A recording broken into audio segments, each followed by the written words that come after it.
Selamat datang di Zahra Movies. Jangan lupa subscribe, like, dan share. Terima kasih. Eps 4. Acara fashion show pun telah dimulai. Model yang memperagakan busana tersebut adalah mahasiswa dan mahasiswi kampus itu sendiri. Fatin sangat menikmati acara ini. Dari sini ia bisa melihat beberapa karya yang menakjubkan untuk sekelas mereka. Ia juga bisa mendapatkan referensi dari model-model yang ditampilkan. Tante, aku mau ke toilet. Oh iya, saya antar Nona. Tidak perlu Mini. Toiletnya dekat sini. Baiklah. Fatin merasa sakit perut. Memang sebenarnya hari ini adakah waktunya dia haid. Dan saat masuk ke toilet, benar saja tamu bulanannya sudah datang.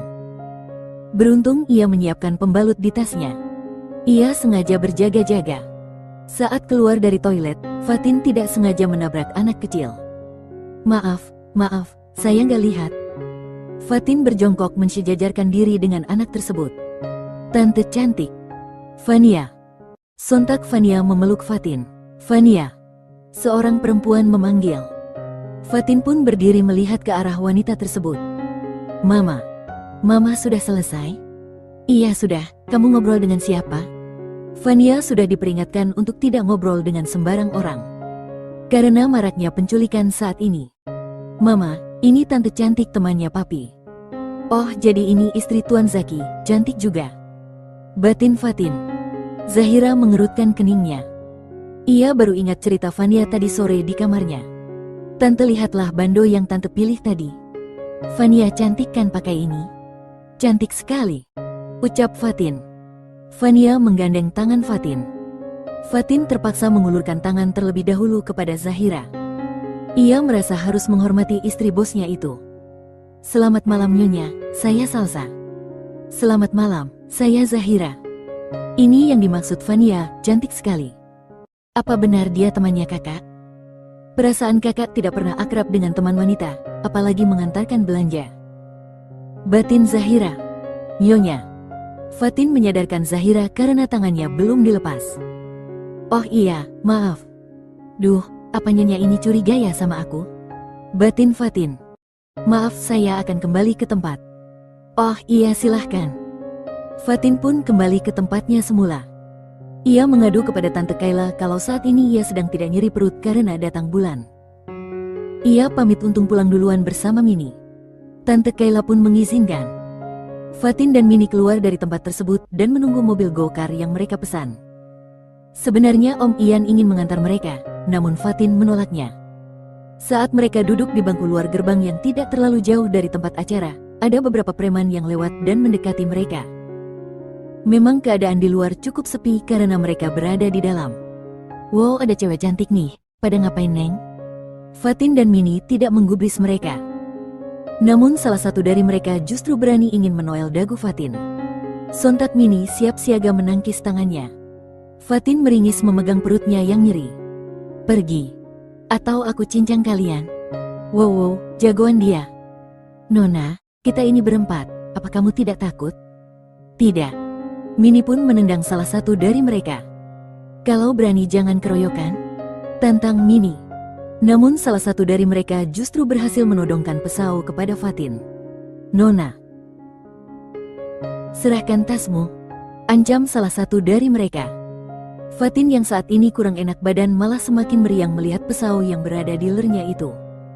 Lepaskan, atau aku tembak kepalamu. Tiba-tiba bariton seorang laki-laki terdengar. Sontak preman yang menodongkan pisau di leher Fatin menjatuhkan saunya.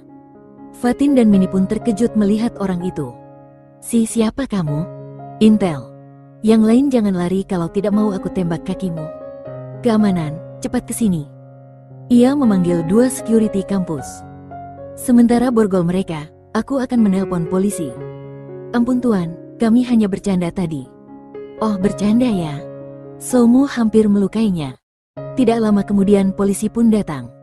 Karena kantor polisi memang tidak jauh dari tempat kejadian. Polisi membawa mereka berempat. Tuan Zaki, terima kasih. Kalian sedang apa duduk di sini? Kami menunggu mobil go-kart, tapi ini barusan ada pemberitahuan ternyata supirnya membatalkan karena ada kepentingan mendadak. Biar aku antar. Tapi tuan, Tidak pakai tapi-tapian. Fatin pun menurut. Sebenarnya dia tidak enak, karena Zaki pasti meninggalkan istri dan anaknya di dalam.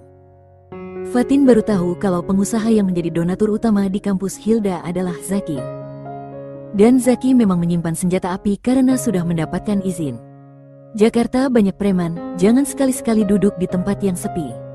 Mereka bisa saja mengambil kesempatan dalam kesempitan. Iya, Tuan.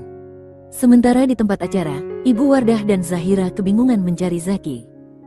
Mereka menelpon berkali-kali tapi tidak diangkat. Dan kebetulan Tante Kayla bertemu dengan mereka. Mbak Wardah. Loh, Dek Kayla. Tentu saja keduanya saling mengenal. Karena ternyata kakak Kayla punya istri namanya Wahidah, dan Bu Wardah adalah kakak dari Wahidah. Kok masih di sini, Mbak? Nggak pulang.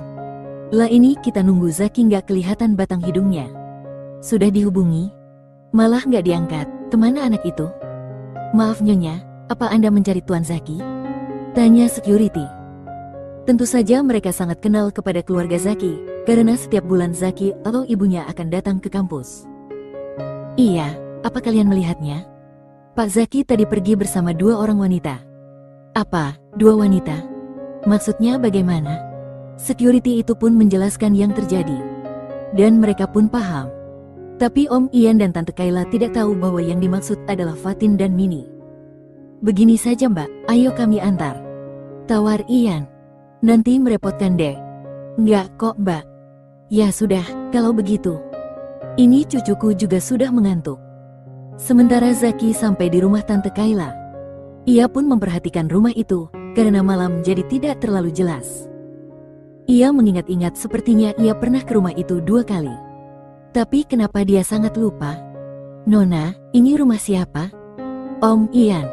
Oh, Tuan, maaf kami tidak bisa mengajak Anda untuk mampir, karena tuan rumahnya sedang tidak ada. Tidak apa, aku akan langsung kembali. Aku meninggalkan keluargaku di sana Radi. Sekali lagi, terima kasih sudah menolong dan mengantar kami. Dan tolong kejadian tadi jangan sampai tercium media Tuan. Iya, lain kali hati-hati. Zaki pun meninggalkan rumah tersebut. Kemudian ia memeriksa handphonenya. Ia lupa kalau tadi handphonenya di silent. Ada banyak panggilan dari ibu dan adiknya. Gawat, ibu pasti bakal marah 7 hari 7 malam. Monolognya. Ia pun segera menghubungi ibunya. Saat dihubungi ternyata ibunya sedang dalam perjalanan pulang. Zaki pun langsung meluncur pulang. Zaki harus siap-siap menerima omelan ibunya.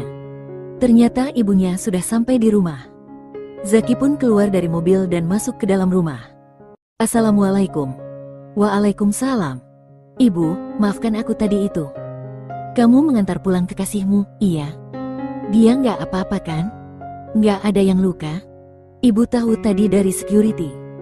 Kamu tidak mungkin sampai segitunya kalau perempuan itu tidak spesial. Ibu dan adikmu sampai ditinggal. Zaki mematung tak bergeming. Ia tidak menyangka ibunya akan merespon lain dari yang ia bayangkan. Zaki tidak menjawab tuduhan ibunya. Ia hanya diam saja karena bingung mau menjawab apa. Kenapa kamu diam saja Zaki? Jawab ibu. Dia baik-baik saja. Bu, aku capek sekali. Selamat malam. Zaki meninggalkan ibunya dan naik ke kamarnya. Ish, anak itu. Pasti selalu menghindar. Tapi nggak apa-apa, yang penting aku sudah tahu kalau dia sudah punya calon. Monolognya. Bu Wardah senyum-senyum sendiri membayangkan Zaki sebentar lagi akan menikah. Ia tidak sabar ingin melihat calon Zaki. Ia ingin Zaki ada yang mengurus dan ingin menimang cucu lagi. Sementara si kamar Zaki. Hatinya semakin tidak karuan. Kenapa semakin kesini, Sku semakin memikirkan Salsa? Tidak Zaki, dia hanya rekan kerja. Dan umurnya jauh di bawahmu. Jangan jadi predator. Tapi bagaimana dengan janjiku kepada ibu? Ya Allah. Aku harus bagaimana? Apa iya aku harus nikah kontrak seperti di novel-novel online? Monolognya. Memikirkan desakan ibunya itu, membuatnya pusing. Zaki pun salat Isya. Kali ini ia benar-benar meminta kepada Yang Kuasa agar diberikan jalan terbaik dalam hidupnya. Setelah salat ia berbaring di atas tempat tidurnya. Sementara di rumah Tante Kayla, Fatin dan Mini sudah masuk kamar. Fatin langsung membaringkan badan karena sudah tidak kuat menahan nyeri. Biasanya kalau dibawa tidur nyerinya akan mendingan. Om Ian dan Tante Kayla bersyukur mengetahui Fatin sudah sampai di rumah. Keesokan harinya, Fatin meminta Mini untuk tidak menceritakan kejadian semalam. Kalau sampai Om Ian tahu, maka Abi terusan pun akan tahu. Kebebasan Fatin akan semakin terancam jika abinya sampai tahu. Pagi ini Fatin dan Mini sarapan pagi bersama keluarga Om Ian. Bagaimana perutnya? Apa sudah enakan Fatin? Alhamdulillah Tante. Fatin nanti penerbangan jam berapa? Jam 10 Om. Nanti biar Om yang antar. Terima kasih Om. Belum diantar sudah berterima kasih. Hehe. Setelah sarapan, Fatin segera mengemas barang-barangnya. Ia harus berangkat ke bandara karena harus check-in 30 menit sebelum penerbangan. Saat ini sudah jam 8 pagi. Mereka sudah dalam perjalanan ke bandara. Akhirnya mereka sampai di bandara. Setelah mengantar Fatin, Om Ian langsung pulang karena harus segera ke kantor. Saat akan check-in, Fatin terkendala dengan pengenal identitasnya. KTP Fatin tidak ditemukan di tasnya. Ia sudah mengobrak-abrik tasnya tapi tetap tidak ketemu. Fatin pun panik. Gimana ini Mini? Tiba-tiba seseorang datang. Nona, Anda mencari ini? Tuan Zaki, kok bisa ada di Anda? Jatuh di mobil. Fatin mengambil KTP-nya dari tangan Zaki. Terima kasih, sekali lagi Anda sudah membantu saya. Maaf kami akan check-in. Iya, silahkan.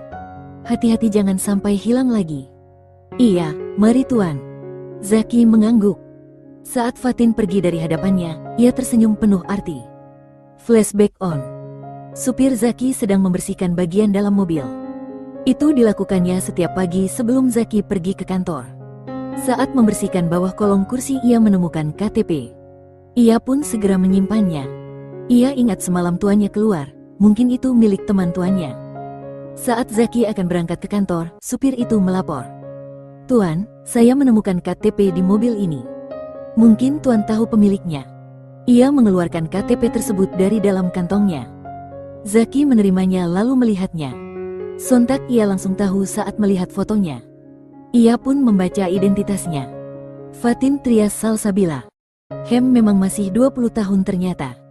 Masih saja ceroboh. Zaki memotret KTP itu. Zaki ingat semalam Mini bilang kalau mereka akan ikut penerbangan jam 10. Ia pun segera meminta supir ke bandara. Pak, segera ke bandara, aku harus memberikan KTP ini. Baik Tuan. Supir pun mengambil jalan pintas agar tidak melalui kemacetan. Di perjalanan Zaki berkali-kali menelpon Fatin, namun tidak diangkat. Beruntung ia bisa sampai di bandara tepat waktu. Ia langsung masuk dan meminta izin untuk pergi ke tempat check-in. Flashback off. Sesampainya di kantor Zaki langsung mengutus Benny untuk mencari tahu tentang alamat Fatin. Dari alamat di KTP-nya tentu bisa diakses rumahnya dari Google Map. Tuan, setelah saya lihat ini adalah rumah mewah di kawasan Surabaya. Benny memperlihatkan kepada Zaki. Cari tahu siapa pemiliknya? Baik Tuan. Oh iya, bukankah tadi malam aku mengantarkannya ke rumah saudaranya? Apa aku cari tahu ke sana saja? Batin Zaki. Beberapa saat kemudian, setelah mengakses internet Benny mendapatkan fakta baru. Tuan, saya sudah dapat infonya. Apa? Rumah itu adalah milik pengusaha besar di Jawa Timur, namanya Tuan Tristan Abdillah. Mungkin dulu waktu ayah Anda masih hidup beliau pernah bekerja sama. Berikan profilnya kepadaku. Di sini cuma disebutkan kalau Tuan Tristan memiliki 1 istri dan 6 anak. Anak pertama perempuan, yang kedua kembar 3, dan yang ketiga kembar 2. Apa mungkin Salsa adalah salah satu anaknya? Mungkin saja, Tuan.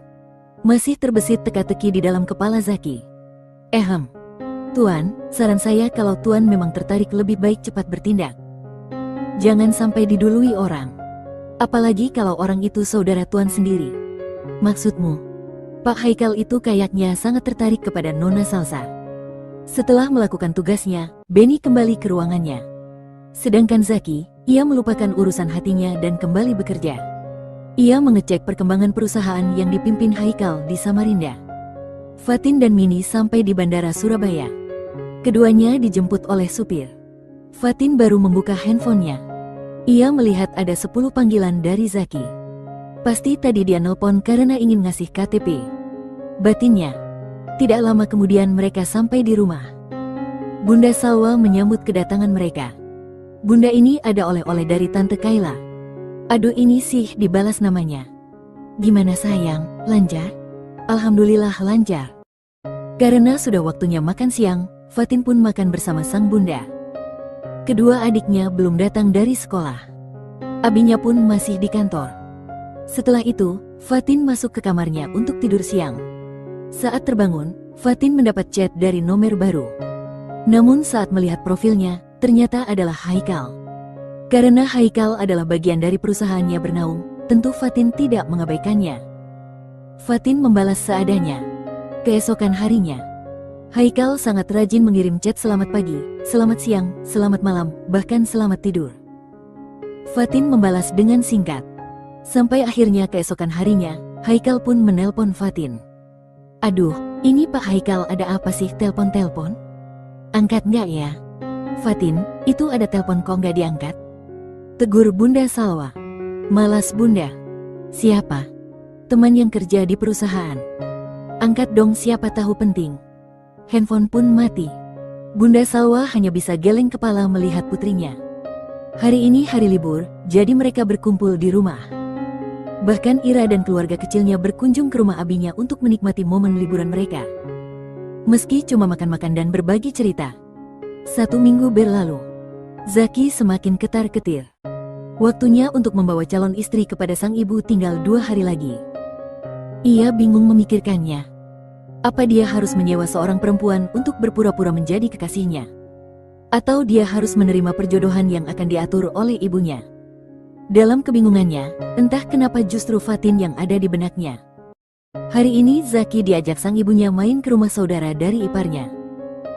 Sebenarnya Zaki tidak mau, ia kapok karena sering jodoh-jodohin dengan beberapa anak dari saudara jauh atau teman ibunya. Namun kali ini ibunya beralasan yang masuk akal. Ibunya main karena ingin silaturahim dan sebagai tanda terima kasih karena beberapa hari yang lalu mereka mengantar ibunya pulang. Lagian ibunya mengira kalau Zaki sudah punya kekasih, jadi tidak akan menjodohkannya lagi. Mumpung hari ini libur, Zaki pun menyanggupinya. Ibu Wardah membawa buah tangan untuk dibawa. Di mana alamatnya, Bu? Jalan Garuda nomor 9. Zaki mengingat-ingat jalan itu.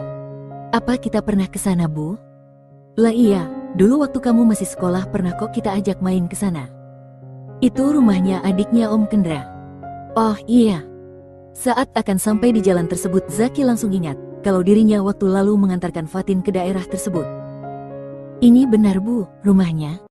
Iya, ini rumahnya Dek Kayla. Suaminya Tante Kayla siapa namanya? Ian kalau nggak salah ya, apa Sofyan gitu? Dek. Benar, ini nggak salah lagi. Ini rumahnya saudara Salsa. Batin Zaki. Mereka sudah sampai di halaman rumah Kayla. Zaki membukakan pintu untuk ibunya. Assalamualaikum. Waalaikumsalam.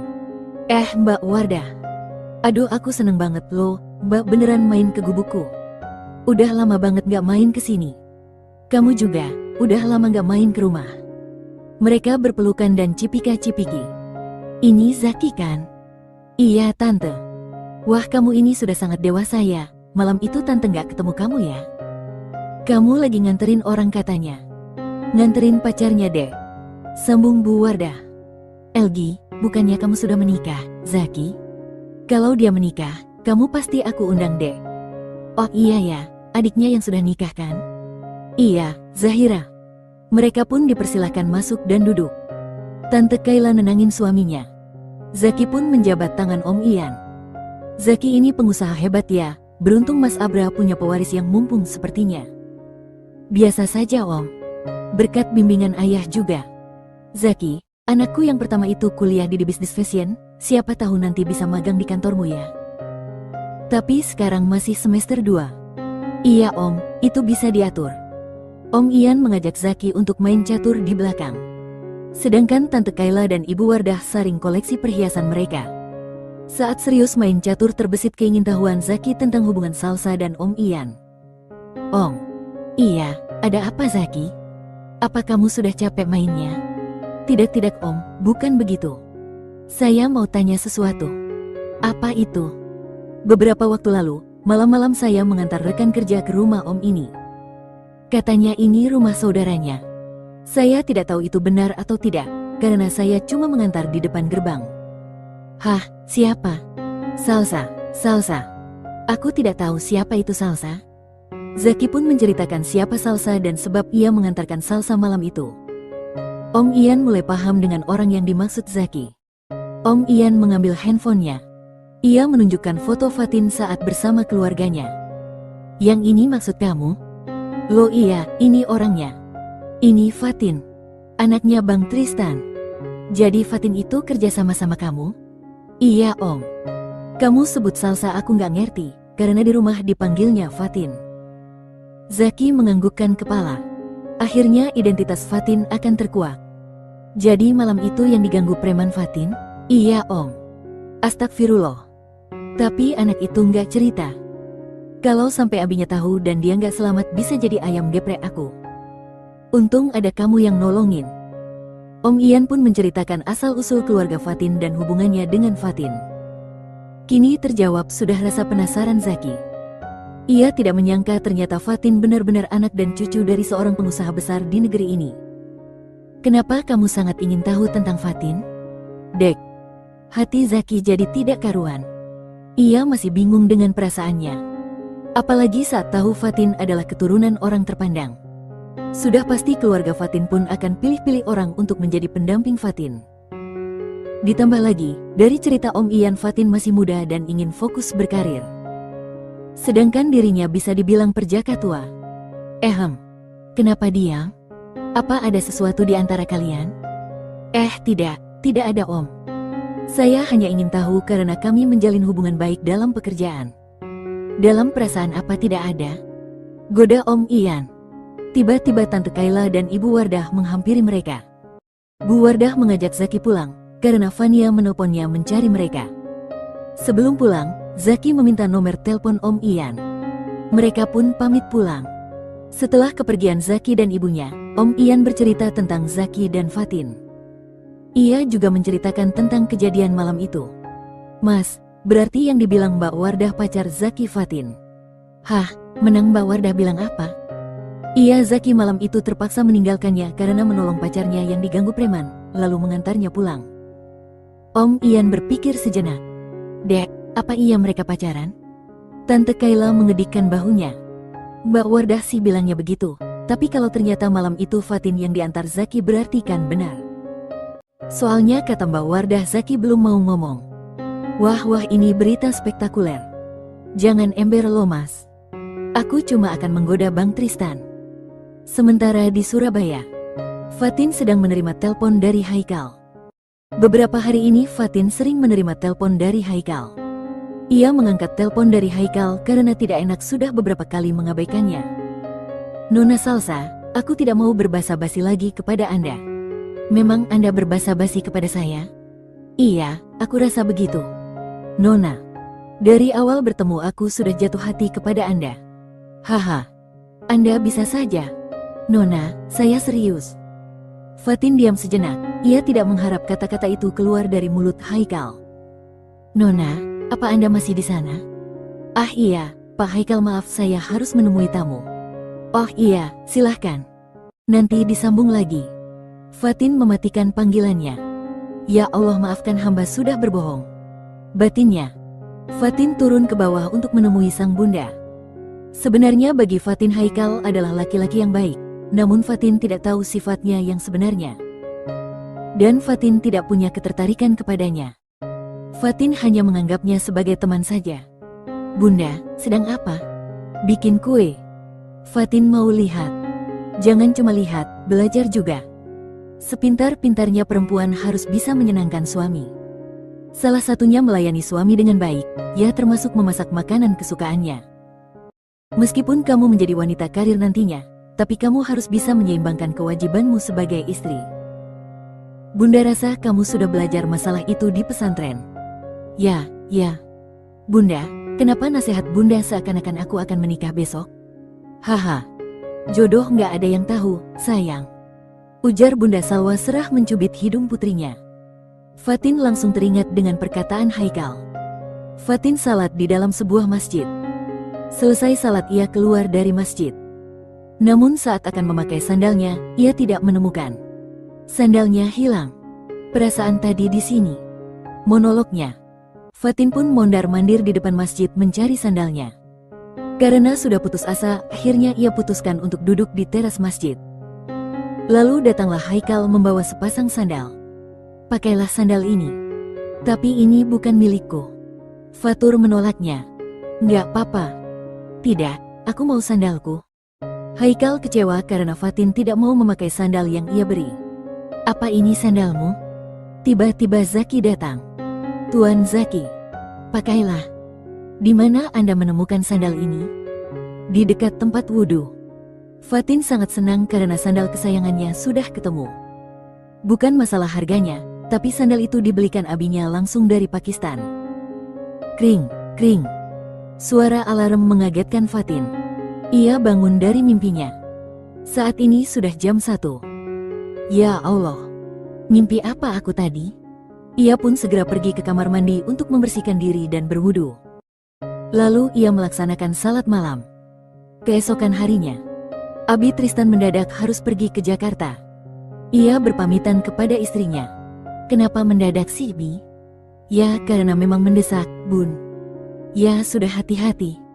Iya, aku berangkat dulu. Assalamualaikum. Waalaikumsalam.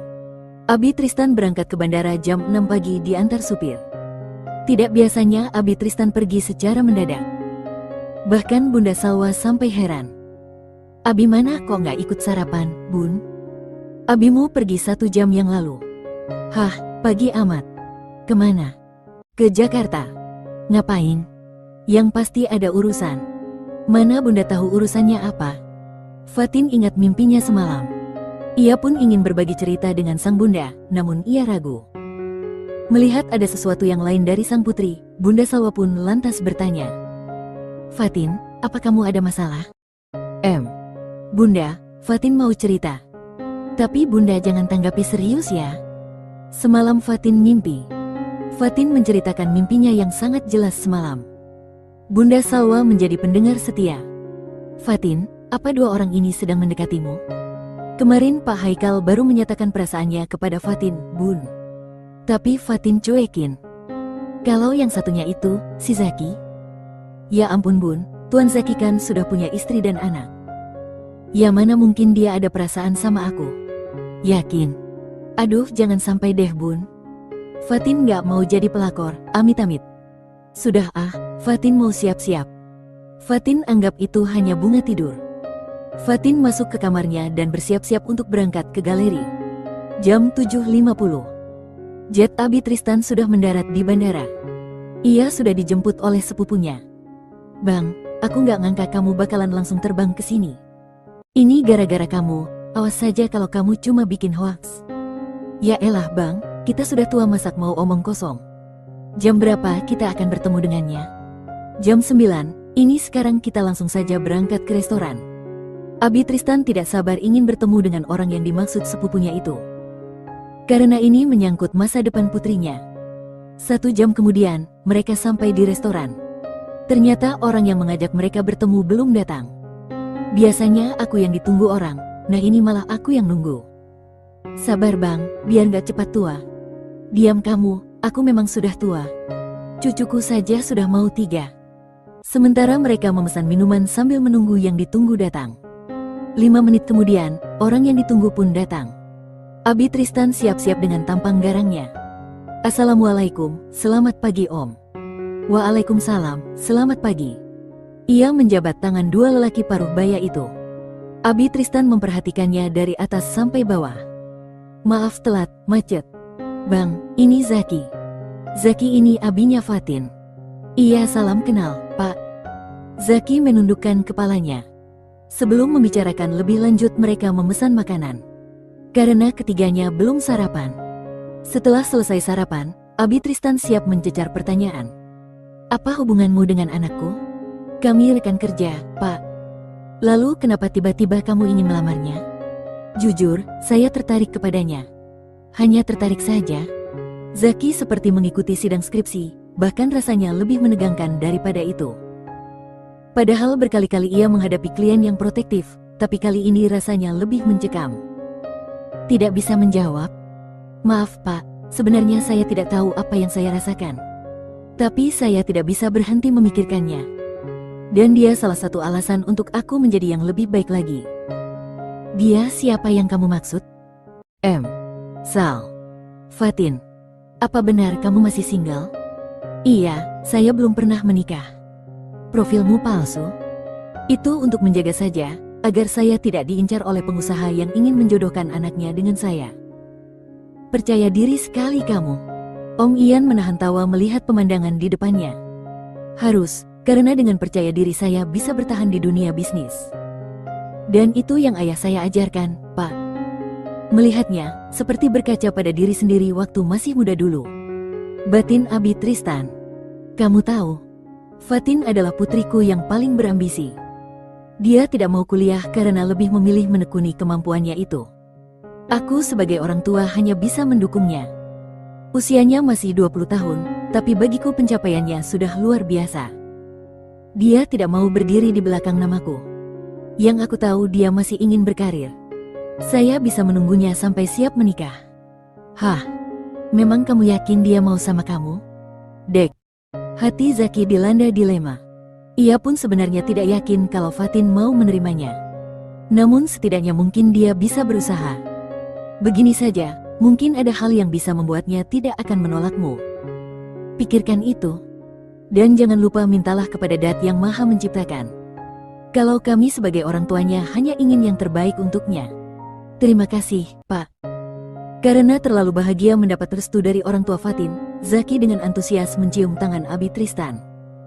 Om Ian menepuk pundak Zaki. Flashback on. Sepulang dari rumah Om Ian kemarin, Zaki sangat gelisah. Pikirannya dipenuhi oleh Fatin.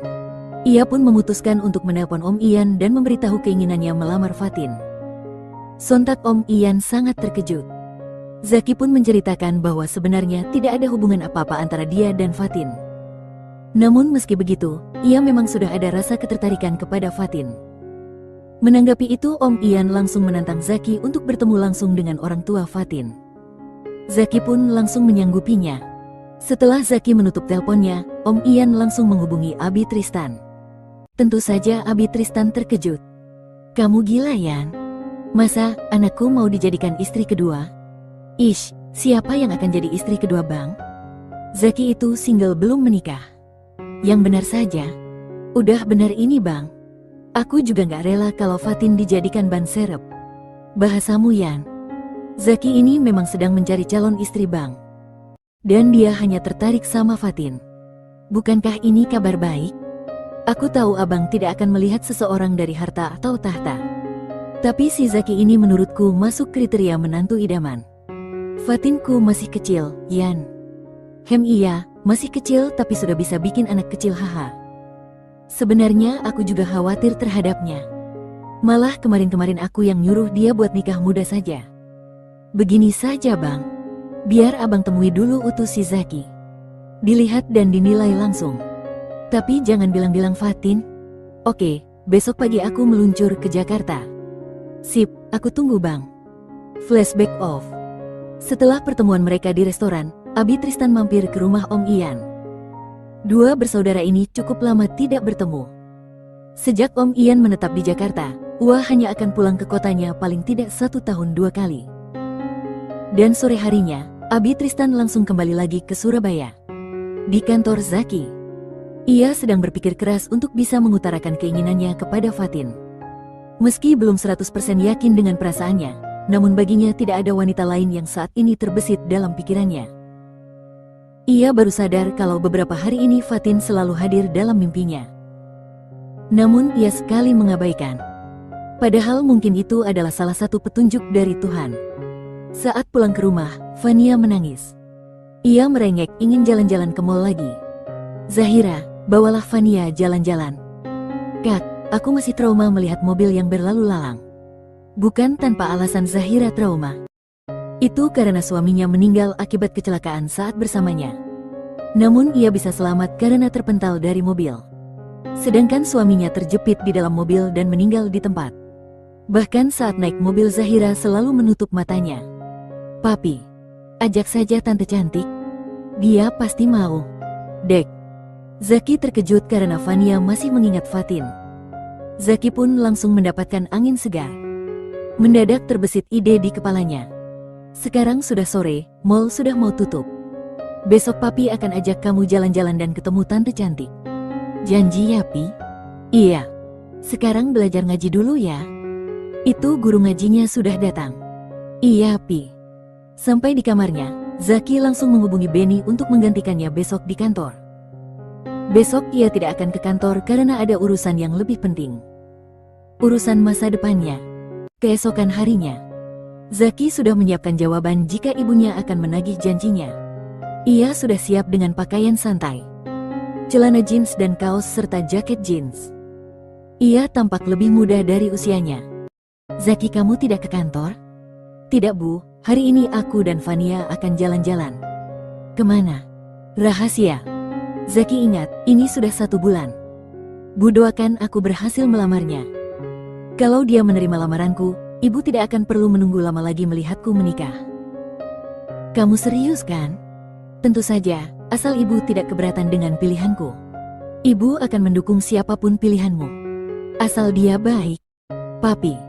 Fania sudah siap. Fania turun dari tangga digandeng mamanya. Cantik sekali sih anak papi. Bu, kami berangkat dulu. Zaki mencium punggung tangan ibunya. Semoga lancar. Ibu Wardah mengecup kening putranya. Zaki dan Fania berangkat ke bandara. Mereka naik jet pribadi untuk terbang ke Surabaya. Fania sangat senang bisa naik jet pribadi. Ia tidak pernah jalan-jalan jauh karena papinya sangat sibuk. Ia semakin senang saat akan diberitahu akan bertemu tante cantik. Setelah melewati perjalanan selama 1 jam lebih, akhirnya pesawat jet mereka sampai di bandara.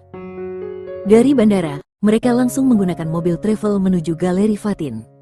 Di dalam mobil, Fania tidak bisa diam. Ia melihat di kanan kiri jendela mobil. Ia bahkan banyak bertanya kepada papinya. Akhirnya mereka pun sampai di galeri sekitar jam 10 siang. Papi, ini apa? Ini tempat kerja tante cantik. Wah, keren sekali. Banyak baju-baju cantik. Ayo kita masuk. Zaki menggandeng tangan Fania. Selamat siang Tuan, bisa dibantu? Nona Salsa, maksud saya Nona Fatin ada? Oh iya, Nona baru saja sampai. Silahkan masuk. Terima kasih. Mereka pun masuk ke dalam dan langsung naik ke lantai 2. Fatin sedang duduk manis di kursinya sambil ngemil makanan ringan. Assalamualaikum Tante cantik, ucap Fania. Sontak Fatin sangat terkejut melihat kehadiran mereka. Apalagi melihat penampilan bosnya yang tidak seperti biasanya. Waalaikumsalam. Fania, Tuan Zaki. Fatin berdiri dari kursinya. Fania langsung berhambur memeluk Fatin. Fatin baru sadar saat ini ia tengah memakai pakaian yang hampir sama dengan Zaki. Rok jeans dalaman kaos dan rompi jeans. Hanya saja warnanya sedikit lebih muda dari yang dipakai Zaki. Masya Allah, bahkan baju yang kita pakai saja sama. Semoga ini pertanda baik darimu ya Allah. Batin Zaki. Tante apa kabar? Baik, Tante sehat. Fania gimana? Fania juga sehat. Silahkan duduk Tuan, apa Anda hanya datang berdua? Iya, Fania merindukanmu, ujar Zaki tanpa basa-basi. Sebenarnya aku juga rindu. Batinnya. Benar Fania? Iya Tante, Fania kangen sama Tante. Fania pingin jalan-jalan lagi sama Tante. Sebenarnya ada perlu lain selain itu. 2 bulan lagi Fania akan ulang tahun. Tolong buatkan gaun yang bagus untuknya. Oh ya, kamu mau ulang tahun? Fania mengangguk. Maunya tema apa? Princess Tante. Baiklah, nanti Tante akan bikin desainnya. Sekarang Fania diukur dulu ya. Fatin memanggil staf bagian mengukur baju. Setelah selesai diukur, Fania merantau Fatin agar mau ikut jalan-jalan dengan mereka. Fatin tidak enak hati. Bagaimana mungkin dia jalan dengan seorang laki-laki yang sudah beristri dan bersama anaknya pula? Tante, apa Tante tidak mau? Fatin melirik Zaki. Tante aku kebelet pipis. Mini tolong antarkan Fania ke toilet. Setelah kepergian Fania dan Mini, Fatin pun mengungkapkan unek-uneknya. Tuan, maafkan saya. Bukan saya tidak ingin menuruti keinginan Vania. Tapi saya merasa tidak enak hati. Anda adalah atasan saya, dan sudah berkeluarga. Jadi saya tidak ingin orang beranggapan lain dan menjadi fitnah. Zaki menelaah perkataan Fatin. Ia baru sadar kalau selama ini Fatin telah salah paham kepadanya. Fatin pikir Zahira adalah istrinya. Mengetahui itu, Zaki menahan senyum. Zaki pun ingin mengerjai Fatin. Mamanya Vania bukan orang yang pencemburu. Dia tidak mudah terprovokasi orang lain. Kalau Anda tidak percaya, saya telepon Mama Tania biar Anda ngobrol sendiri. Tidak usah Tuan, baik saya akan menemani Vania. Zaki bersorak dalam hati. Vania kembali dari toilet bersama Mini. Mini, tolong jaga galeri. Aku akan menemani Vania jalan-jalan. Tante, katanya di sini ada kebun binatang yang luas. Iya, kamu mau lihat kebun binatang? Mau Tante? Tanya papinya dulu. Boleh ya, Pi? Boleh sayang. Jangankan ke kebun binatang, ke Makkah pun boleh. Batin Zaki. Akhirnya mereka bertiga berangkat ke kebun binatang. Di jalan Fatin minta izin kepada bundanya. Ia mengirim pesan bahwa dirinya saat ini akan menemani anak bosnya jalan-jalan. Tidak butuh waktu lama mereka pun sampai di kebun binatang. Alangkah senangnya Vania. Padahal mereka masih belum masuk ke dalam. Zaki ikut senang melihat Vania antusias. Tante, itu patung apa? Itu patung Suro dan Boyo, atau ikan Suro dan budaya. Ikon kota Surabaya. Mereka pun membeli tiket masuk yang cukup murah. Hanya 15.000 mereka sudah bisa berkeliling melihat beberapa macam binatang. Baru masuk saja Vania sudah antusias meminta untuk difoto menaiki patung singa yang berada di depan. Wah, keren. Tepat sekali kamu minta ke sini Vania. Kamu bisa belajar mengenal hewan secara langsung. Ujar Fatin. Secara diam-diam Zaki merekam mereka berdua.